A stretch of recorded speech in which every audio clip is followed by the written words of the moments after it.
إن الحمد لله نحمده ونستعينه ونستغفره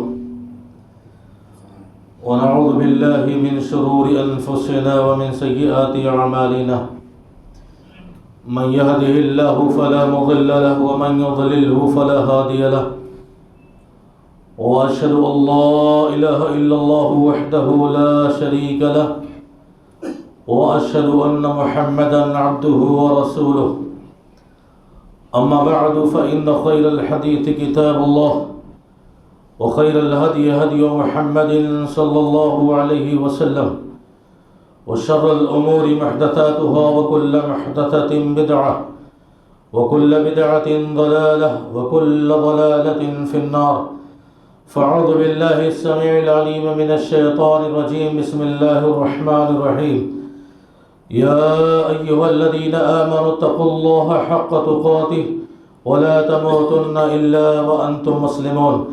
يا أيها الناس اتقوا ربكم الذي خلقكم من نفس واحدة وخلق منها زوجها وبث منهما رجالا كثيرا ونساء واتقوا الله الذي تساءلون به والأرحام إن الله كان عليكم رقيبا يا أيها الذين آمنوا اتقوا الله وقولوا قولا سديدا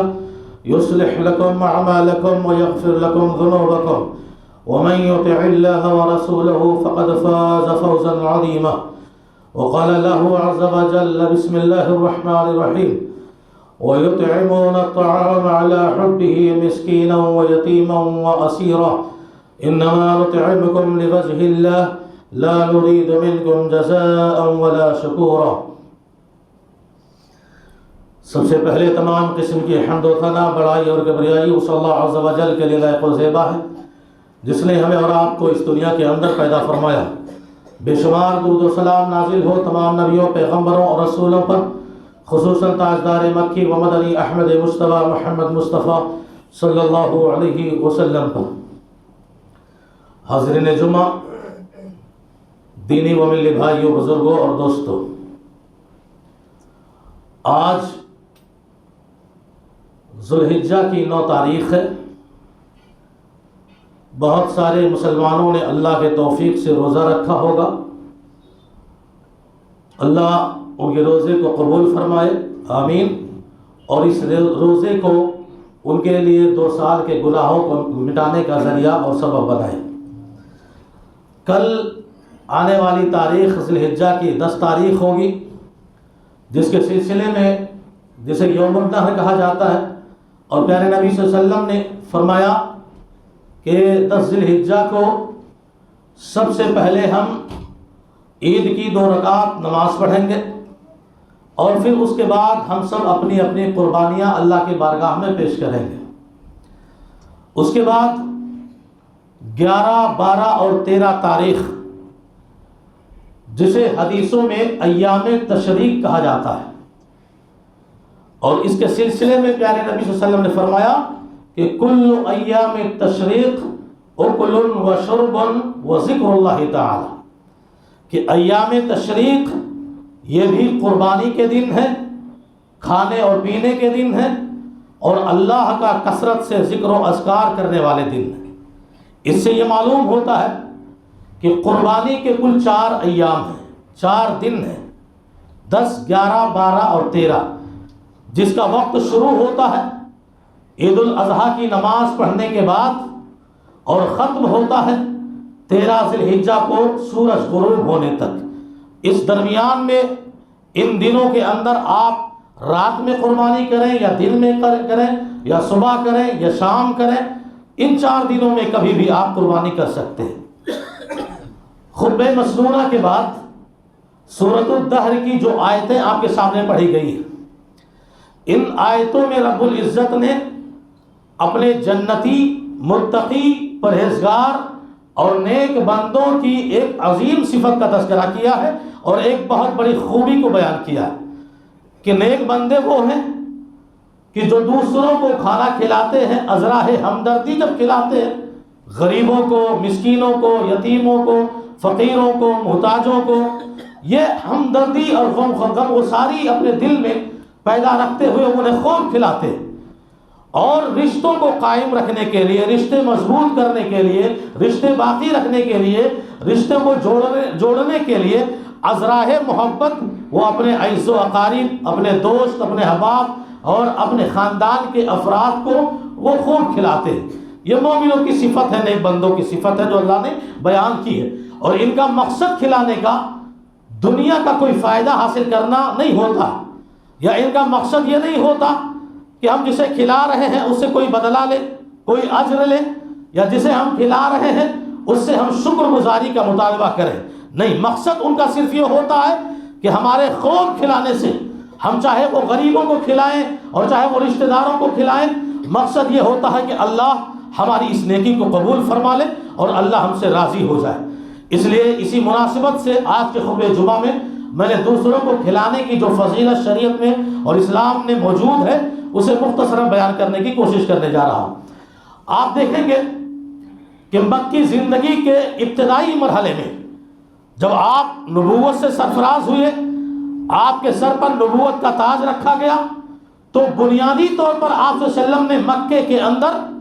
جہاں لوگوں کو عقیدہ توحید کی دعوت دی اور لوگوں تک یہ پیغام پہنچا رہے تھے کہ اس کائنات میں، اس دنیا کے اندر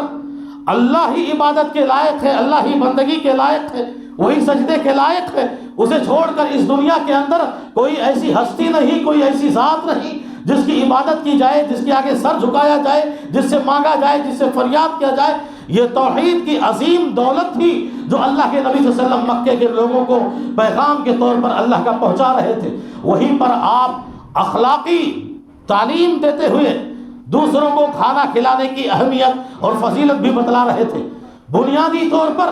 جب عمر بن عمسہ رضی اللہ تعالیٰ عنہ اللہ کے نبی صلی اللہ علیہ وسلم کے دربار میں حاضر ہوئے، خدمت میں حاضر ہوئے اور انہوں نے اسلام قبول کیا، مشرف اسلام ہو گئے، اسلام کی خوبیوں کو، اسلام کی بڑائیوں اور اسلام کی صفتوں کو دیکھ کر وہ مسلمان ہو گئے، تو انہوں نے سب سے پہلے اللہ کے نبی صلی اللہ علیہ وسلم سے جو سوال پوچھا اور جو کوشچن کیا، کہا اللہ کے نبی مل اسلام، جس اسلام کی جانب آپ ہم سب کو بلا رہے ہیں اور جس اسلام کو لے کر آپ اس دنیا میں آئے ہوئے ہیں، وہ اسلام کا تعارف کیا ہے، اسلام کا انٹروڈکشن کیا ہے، اسلام کی پہچان اور علامت کیا ہے؟ تو پیغمبر صلی اللہ علیہ وسلم نے سب سے پہلا تعارف جو کیا اسلام کا اور سب سے پہلی پہچان جو بتلائی اسلام کی، فرمایا سنو، طیب الکلام،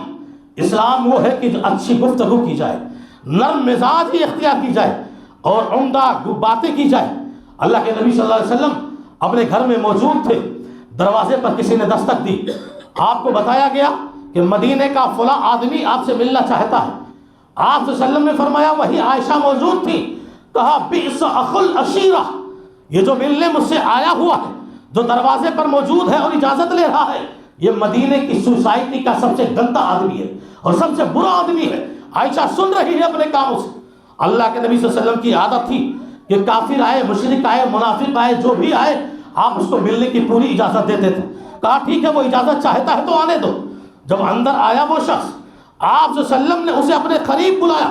اور اپنے قریب بٹھایا، بڑی اچھی گفتگو کی، بڑی نرمی گفتگو کی، بڑی پیاری آواز میں اس سے باتیں کی۔ جب وہ آدمی پلٹ کے چلا گیا، اما عائشہ رضی اللہ تعالی عنہ یہ منظر دیکھ کر حیران ہو رہی تھی اور آخرکار پوچھ بیٹھی اللہ کے نبی صلی اللہ علیہ وسلم، یہ جو شخص آپ کے پاس آیا ہوا تھا، آپ نے تو اسی کے بارے میں کہا تھا بئس اخو العشیرہ، یہ مدینے کی سوسائٹی کا سب سے گندا آدمی ہے، اور جب وہ آپ کے قریب آیا تو آپ اس سے اتنی میٹھی باتیں کر رہے ہیں، آپ اس سے اتنی اچھی باتیں کر رہے ہیں۔ اللہ کے نبی صلی اللہ علیہ وسلم نے فرمایا یا عائشہ مدا وجدتنی فاحشہ، عائشہ بتاؤ مجھے میری زندگی میں کبھی میں نے کسی سے کوئی سخت کلامی کی ہو، کوئی بد زبانی کی ہو، کوئی گندی بات کہی ہو، بتاؤ کبھی مجھے اس طرح تم نے پایا ہے؟ تو طیب الکلام اسلام کا انٹروڈکشن ہے۔ آج اولاد کو دیکھو، ماں باپ سے نرم گفتگو سے بات کرنے کی توفیق نہیں ہوتی۔ آج چھوٹوں کو دیکھو، اپنے بڑوں کا ادب اور لحاظ کرنے کی توفیق نہیں ہوتی۔ ایک بچہ اور ایک جو ہے اولاد اپنے ماں باپ سے ایسی گفتگو کرتا ہے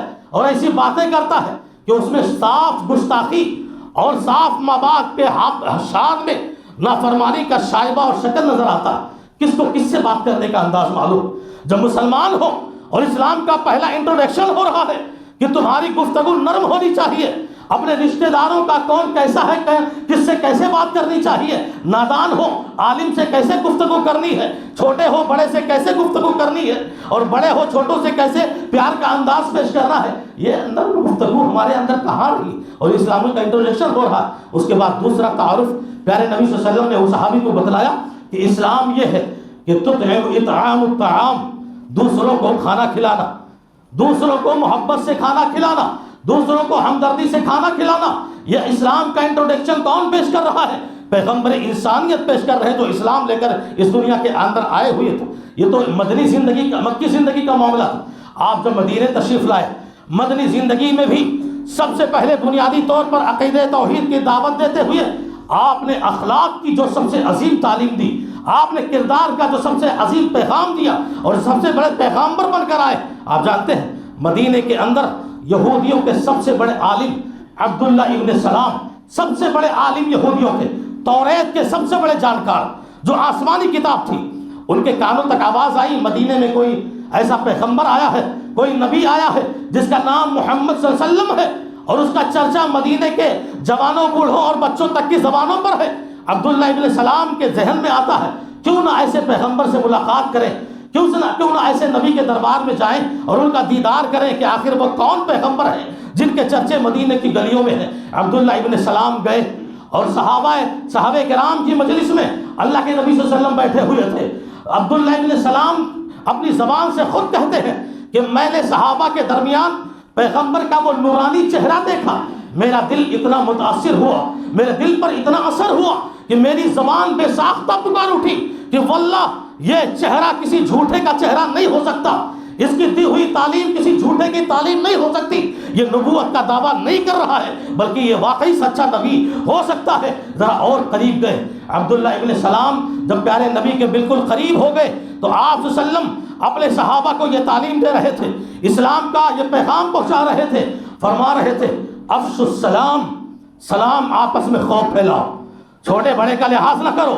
امیر غریب کا لحاظ نہ کرو، جیسا موقع آئے سلام محبت کا پیغام ہوتا ہے۔ آپ نے فرمایا خوب سلام پھیلاؤ، اور فرمایا وَتُطْعِمُ الطَّعَامَ، ایک دوسرے کو خوب کھانا کھلاؤ، ازراہ ہمدردی بھی کھلاؤ، ازراہ محبت بھی کھلاؤ، خوب کھلاؤ۔ وَتَقْرَؤُ السَّلَامَ، سلام افشوا السلام، وَتُطْعِمُ الطَّعَامَ وَصِلُوا الْأَرْحَامَ، رشتوں کو ہمیشہ جوڑ کے رکھو، خاندان ہمیشہ مضبوط رکھو، قبیلے ہمیشہ مضبوط رکھو، آپس میں نفرتوں سے دور رہو، آپس کی رشتہ داریوں کو کاٹنے سے اور توڑنے سے بچا کرو، صلہ رحمی کرو، رشتے جوڑ رکھو۔ وَصَلُّوا بِاللَّيْلِ وَالنَّاسُ نِيَامٌ، اور رات کی تاریکی میں تہجد کی نماز پڑھا کرو جب پوری دنیا سو جائے۔ عبداللہ ابن سلام رضی اللہ تعالیٰ عنہ ہو گئے، انہوں نے یہ پیغام سنا، فوراً وہی اپنا ہاتھ بڑھایا، کہا اللہ کے نبی اسلام کی دی ہوئی یہ تعلیمات اور یہ پیغام جھوٹی نہیں ہو سکتی، یہ تو توریت سے ملی جلی تعلیم ہے، میں آپ پر ایمان لاتا ہوں۔ وہ جو یہودیوں کے عالم تھے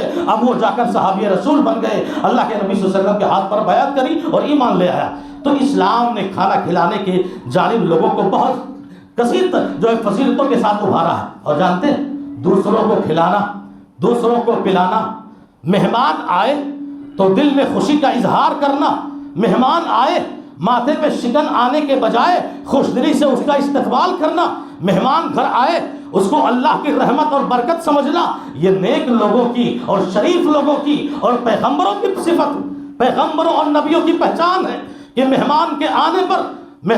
آنے پر اور مہمان نوازی پر ان کو کتنی خوشی میسر ہوتی تھی۔ آپ جانتے ہیں حضرت ابراہیم علیہ السلام جو کل ہم عید الاضحیٰ منائیں گے، انہیں کی سنت کی دین ہے۔ ابراہیم علیہ السلام کے سلسلے میں آتا ہے کہ دو فرشتے انسانی شکل میں ان کے گھر آئے، اور شکل ایسی لے کر آئے کہ ابراہیم نے کبھی اس شہر میں وہ چہرہ دیکھا نہیں تھا، اجنبی چہرہ تھا، پہچانتے نہیں تھے۔ قرآن نے کہا قوم منکرون، ابراہیم کہتے ہیں یہ تو ایسے لوگ ہیں جن کا چہرہ میں نے کبھی دیکھا نہیں، یہ اجنبی مسافر ہیں، اس کے باوجود قرآن پڑھیں گے آپ، ابراہیم علیہ السلام نے دونوں کو اپنے گھر کے اندر بٹھایا، کہا آپ بیٹھے، اور گئے فوراً اپنی بیوی کے پاس گھر میں گئے، وہاں ایک بچڑا تھا، پورا بچڑا ذبح کر کے اور بھون کے لا کے ان دونوں انسانوں کے سامنے رکھ دیا۔ جب دیکھ رہے تھے کہ نہیں کھا رہے، کہا الا تاکلون، اتنا بھونا ہوا بچڑا پورا اکھا لا کے دے دیا، کھا کے دے رہے ہو؟ مہمان نوازی دیکھیے، یہ پیغمبروں کی صفت اور علامت رہی ہے۔ تب انہوں نے بتایا کہ ہم انسانی شکل میں آئے ہیں پر ہے فرشتے، یہ سب نہیں کھاتے، یہ سب نہیں کھاتے۔ ابراہیم علیہ السلام نے مہمان نوازی کا یہ، اور دیکھو قرآن مجید کے اندر آپ دیکھو گے نا تو دوسروں کو، غریبوں کو، مسکینوں کو، یتیموں کو، فقیروں کو اگر ہم نہیں کھلاتے اور یہ جانتے بھی ہے کہ ہاں یہ فلاں شخص محتاج ہے، کون بھائی نہیں جانتا کہ میرا چھوٹا بھائی غریب ہے، اس کو دینا چاہیے، پر وہ اس کو نہیں دیتا، پوری دنیا میں زکوٰۃ بانٹ رہا ہے، اپنی بہن بیٹی اور اپنے بھائی اور اپنے قریب جو ہے وہ اس کو دینے کو تیار نہیں، کیوں؟ نہ جانے کیا حسد ہے، نہ جانے کیا جلن ہے، نہ جانے کیا تکلیف ہے، دنیا بھر میں بانٹ کر آ جائے گا، پتہ لگے گا اس کا اپنا رشتہ دار ساری زندگی محتاج رہ گیا، ساری زندگی فقیر رہ گیا۔ اللہ کے نبی صلی اللہ علیہ وسلم نے شریعت کے ذریعے پیغام دیا، اگر تمہارے علم میں ہے، تمہاری جانکاری میں ہے کہ فلاں شخص بھوکا ہے، اس کے گھر راشن نہیں ہے، اس کے باوجود اگر آپ نے اس کا خیال نہیں کیا، قرآن مجید نے سخت کے سخت وعید سنائی ہے۔ اور جانتے ہیں قیامت کے دن اللہ رب العزت اپنے ایک بندے سے کہے گا میں بھوکا تھا، تو نے مجھے کھانا نہیں کھلایا۔ اللہ کون کہہ رہا ہے؟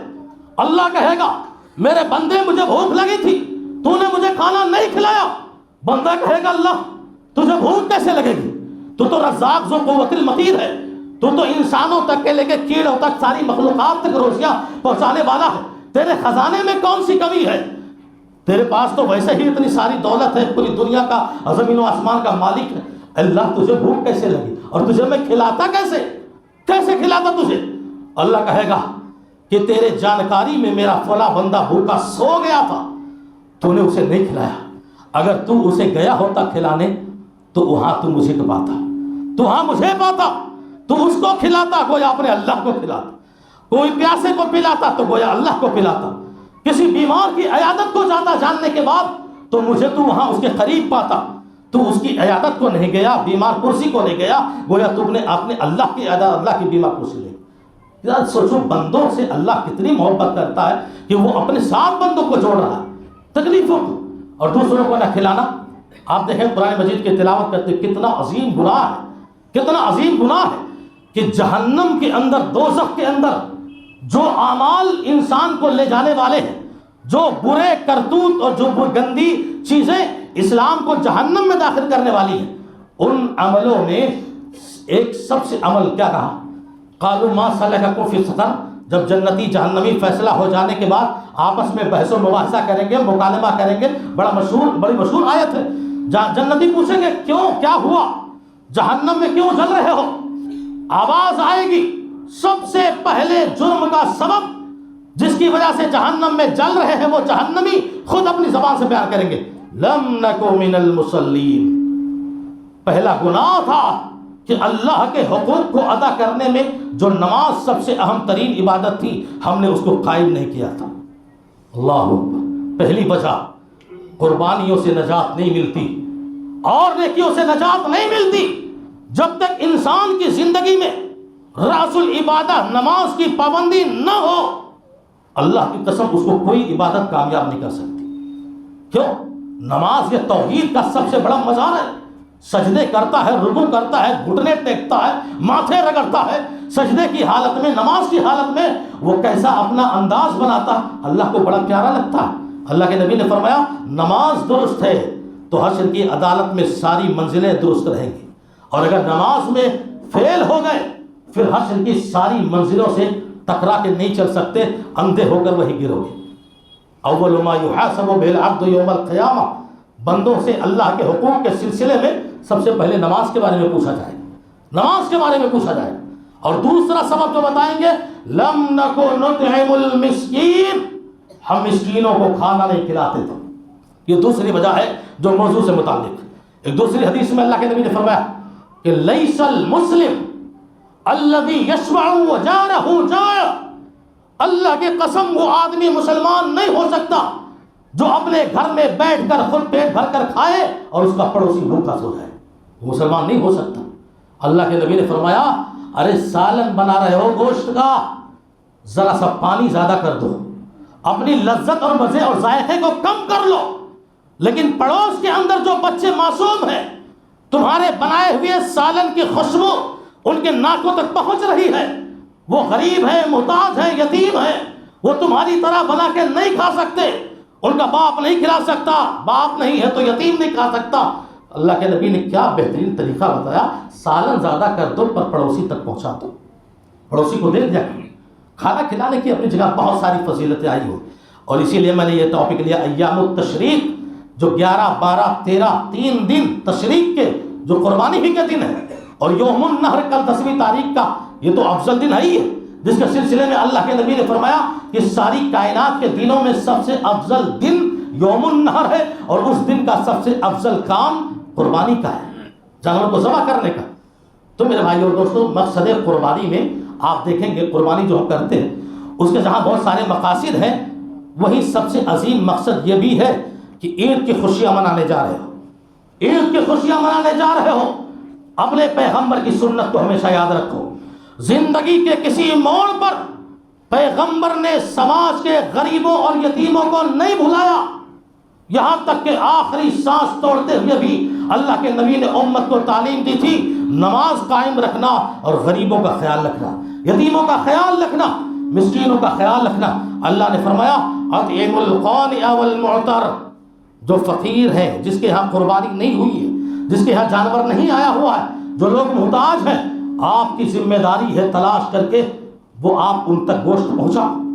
یہ ضروری نہیں کہ وہ تمہارے پاس مانگنے آئے، غیرت نام کی بھی کوئی چیز ہوتی ہے جو انسانوں کے پاس موجود ہوتی ہے، ہر انسان کے پاس ہو سکتا ہے وہ غیرت کی وجہ سے تمہارے دروازے پر نہ آئے، پیشہ ور جو ہوتے ہیں وہ آ سکتے ہیں، لیکن پیشہ ور جو انسان غریب ہوتا ہے بھلے، پر وہ تمہارے دروازے پر مانگنے نہیں آئے گا۔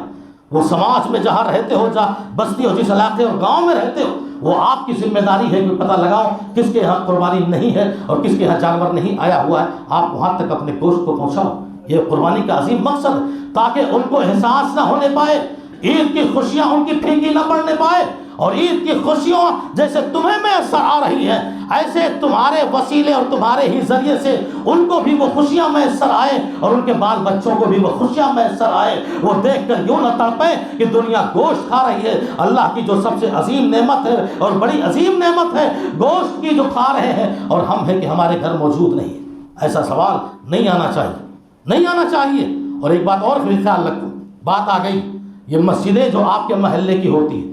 آپ اپنے گھر کے تئیں یہاں وہاں گوشت بٹوا دیتے ہو، آپ جانتے بھی ہو بہت سارے لوگ آپ لوگوں کے گھر نہیں جاتے، ڈائریکٹ مسجد میں آتے ہیں، مسجد میں آتے ہیں کہ یہاں سے ہو سکتا ہے کہ گوشت مل جائے، یہاں سے مٹن مل جائے۔ ہم ہیں اور آپ ہیں نا، ذبح کر کے اپنے تئیں اپنے گھر لے جا کر بانٹ دیتے، کچھ حصہ مسجدوں میں بھی دے دیا کرو، اور یہ کہہ کر کہ کوئی غریب اور محتاج آئے تو آپ اس کو تقسیم کرتے رہنا، اس کو دیتے رہنا۔ آدمی نہیں دیتا ایسا، یہ طریقہ ہونا چاہیے تاکہ مسجدوں کے اندر جو لوگ آئیں ان کو کہیں یہاں وہاں نہ بھیجنا پڑے، یہیں سے ان کی ضرورت پوری ہو جائے۔ قربانی کے دیکھو آخری وقت ہے، 2-4 مسئلے جو بڑے اہم ہیں۔ اکثر عید الاضحیٰ کا موقع آنے پر سوال اٹھتا ہے میت کی جانب سے قربانی کرنے کا، جائز ہے نہیں جائز ہے، ہو سکتی ہے نہیں ہو سکتی ہے۔ تو آپ یہ یقین رکھیں کہ شریعت نے مر جانے والوں کے جانب کے طرف سے یا ان تک ثواب پہنچانے کے لیے، چاہے ہمارے ماں باپ انتقال کر گئے، چاہے رشتہ دار، اگر ان تک آپ ثواب پہنچانے کا ارادہ رکھتے ہیں، سب سے بہترین ذریعہ صدقہ اور خیرات رکھا ہے، صدقے کی جانب مبارک ہے، خوب خیرات کرو، خوب صدقہ کرو، اپنے میت کے حق میں ثواب انشاءاللہ ان تک پہنچے گا۔ یہ سب سے عظیم اور سب سے بہترین راستہ شریعت نے ہمیں اور آپ کو بتلایا ہے، اور اس کی فکر ہونی چاہیے۔ سال بھر ماں باپ کی جانب سے کوئی صدقہ نہیں، اور قربانی کا دن تو کیا آیا، اب سوال ہونے لگا کہ اپنے باپ کی طرف سے قربانی کر دوں کہ نہیں، جو انتقال ہو گئے، ماں کی طرف سے قربانی کر دوں، نہیں، دیکھو صدقہ پورا کرتے رہیے ہمیشہ۔ اور جہاں تک قربانی کا مسئلہ ہے، پیارے نبی صلی اللہ علیہ وسلم کی اپنی زندگی میں اپنے بہت سارے چہیتوں نے وفات پائی، آپ کے 3 بیٹوں نے وفات پائی، آپ کی بیوی اماں خدیجہ رضی اللہ تعالی عنہا نے وفات پائی۔ صراحتاً مستقل طور پر کہیں یہ ثبوت نہیں ملتا کہ پیارے نبی صلی اللہ علیہ وسلم نے اپنے کسی مر جانے والی کی طرف سے قربانی کی ہے، کوئی دلیل نہیں، کوئی دلیل نہیں۔ علماء نے آپشن رکھا ہے، 2 آپشن رکھا ہے، یا تو آپ جو جانور ذبح کر رہے ہیں، قربانی کر رہے ہیں، اپنے ساتھ اللہم تقبل منی ومن اہل بیتی، اور پھر وہ مرحومین جو مر گئے ہیں، جو وفات پا گئے ہیں، چاہے جو ہوں آپ کے رشتہ دار ہو، جیسے بھی ہو، ان کو بھی آپ شامل کر لیجیے۔ زندہ آدمی اپنی قربانی کے ساتھ اگر مردوں کو بھی شامل کرتا ہے اللہ وہاں تک ثواب پہنچاتا ہے، اور اس کی دلیل پیارے نبی صلی اللہ علیہ وسلم کے ساتھ فرمان میں موجود ہے۔ دوسرا آپشن رکھا ہے، اگر مستقل آپ کوئی جانور قربانی کرتے ہیں میت کی طرف سے ذبح کرتے ہیں تو بہتر ہے کہ پورا کا پورا گوشت آپ صدقہ کر دیں، کیوں وہ قربانی نہیں وہ صدقہ ہے، آپ نہیں کھا سکتے، پورا جانور آپ اس کا گوشت صدقہ کر دیجئے۔ یا اسی طرح ہلکے اشارے کی طرف سے جو قصائی ہمارے یہاں اور آپ کے یہاں جانور ذبح کرتے ہیں، شریعت کہتی ہے قصائی کو جانور کا کوئی بھی حصہ بطور اجرت اور مزدوری نہیں دے سکتے، کوئی بھی حصہ آپ الگ سے اس کی قیمت دیجئے۔ ہاں اگر بطور ہدیہ آپ اس کو گوشت دینا چاہتے ہیں دے سکتے ہیں،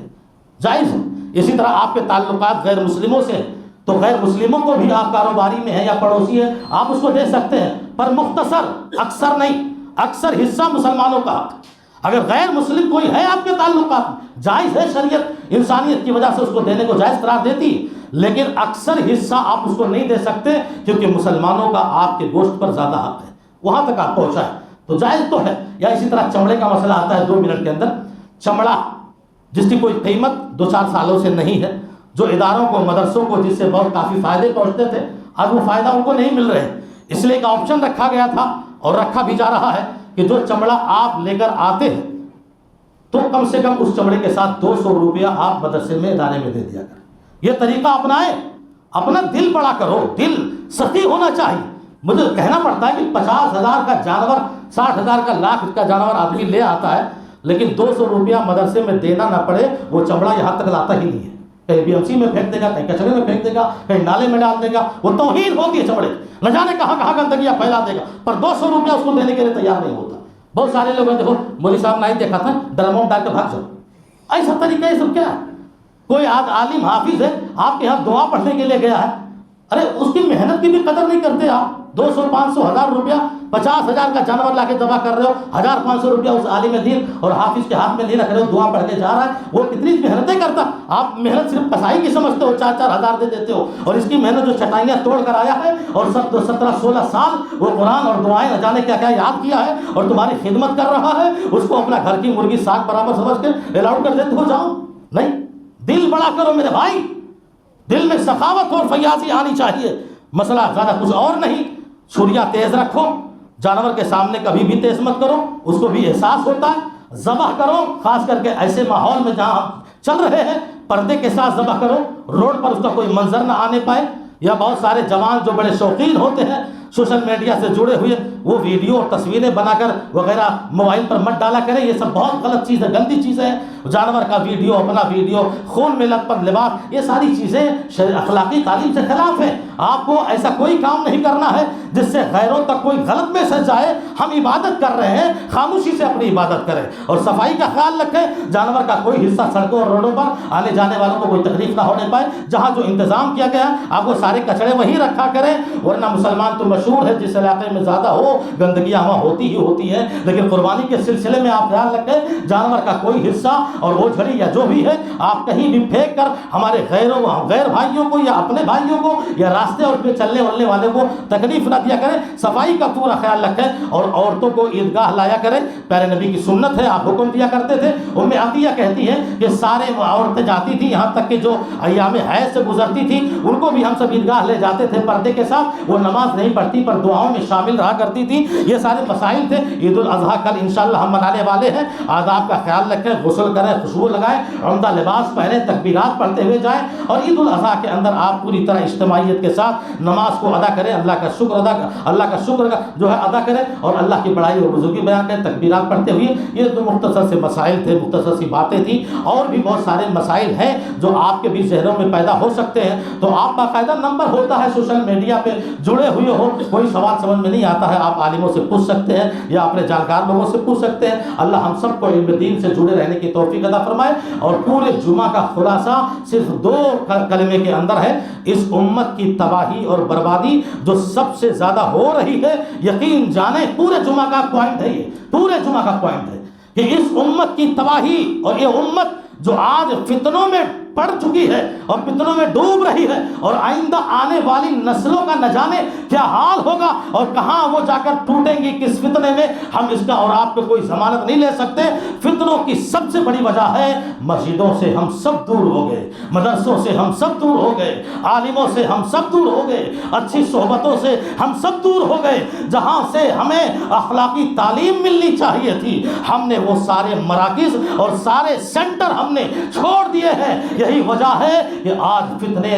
جو ہے یکے بعد دیگرے، چھوٹے سے چھوٹے، بڑے سے بڑے ہمارے اور آپ کے اوپر آ رہے ہیں۔ ابھی بھی موقع ہے، مسجدوں سے جڑ جاؤ، نمازوں کے پابند ہو جاؤ اور مولویوں کی عزت کرنا سیکھو، ان کی صحبت اختیار کرو، علماء کی صحبت اختیار کرو، دین کی تعلیم سیکھو، اللہ کے واسطے اپنے نسل کو بچانے کی فکر کرو۔ اللہ رب العزت سے دعا ہے کہ العالمین ہم کو جب تک اس دنیا میں زندہ رکھے، اسلام کی تعلیمات پر عمل کرتے ہوئے زندہ رکھے، قربانی کے موقع پر ہمیں ایک دوسرے کو زیادہ سے زیادہ کھلانے کی اور پلانے کی اللہ العالمین توفیق عطا فرمائے، تاکہ محبت ہمیشہ اسی طرح قائم رہے اور قربانی کے مقاصد زندہ رہے۔ اللہ رب العزت ہم سب کی قربانیوں کو قبول فرمائے اور اسی طرح ہم سب کی عبادتوں کو قبول فرمائے۔ اور ایک دوسرا ضروری اعلان یہ ہے کہ اس مسجد مدرسہ میں انشاءاللہ عید الاضحیٰ کی نماز 3 جماعتوں میں ادا کی جائے گی۔ پہلی جماعت 6:30 بجے جس میں صرف مردوں کا ہی انتظام رہے گا، دوسری جماعت جو 7 بجے ہوگی اس میں بھی صرف مردوں کا ہی انتظام رہے گا، تیسری جماعت جو 7:45 پر آئے ہوگی اس میں صرف عورتوں کا انتظام رہے گا۔